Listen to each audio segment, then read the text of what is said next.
La première idée reçue, c'est qu'il faut vraiment limiter tous ces aliments qui apportent du cholestérol parce qu'effectivement, l'alimentation apporte un tiers du cholestérol. Les œufs, par exemple, le jaune d'œuf, on va dire qu'il y a à peu près 300 mg de cholestérol dans 2 œufs, dans le jaune d'œuf.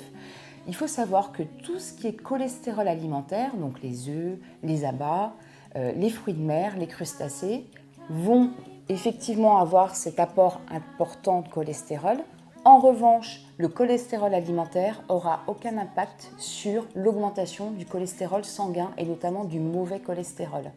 Notre organisme a cette capacité d'éliminer tout simplement l'excès du cholestérol alimentaire par le biais de notre système digestif. Si ce n'est pas un cholestérol qui est héréditaire, vous pouvez, même en ayant un taux élevé, continuer à consommer des jaunes d'œufs. Il n'y a aucun souci. Également les abats et les fruits de mer et les crustacés.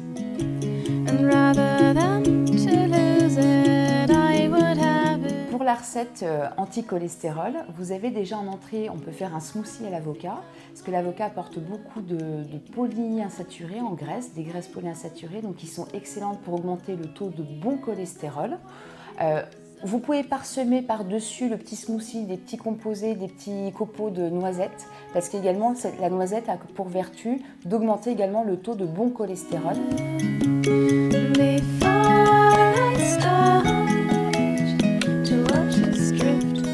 Ensuite, en plat, on peut faire éventuellement un wok de poulet et on va utiliser donc tous les légumes d'été, parce que dans ce moment la saison s'y prête. Alors, du poivron par exemple, ça peut être des carottes et également des courgettes. Et je vous conseillerais également comme féculent d'utiliser des spaghettis de quinoa parce que le quinoa va apporter beaucoup de fibres et je rappelle que les fibres solubles vont permettre de diminuer le taux de mauvais cholestérol dans le sang.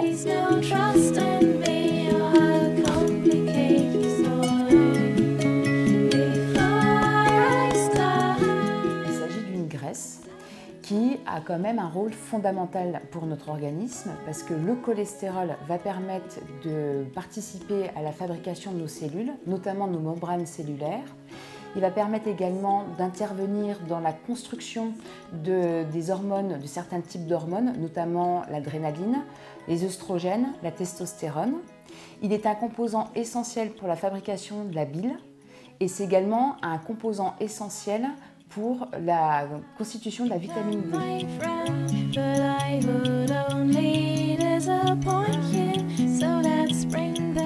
En dessert, pour que ça soit quelque chose aussi de rafraîchissant, pourquoi pas éventuellement une petite soupe de melon, parce que le melon a également comme vertu d'augmenter le taux de bon cholestérol dans le sang.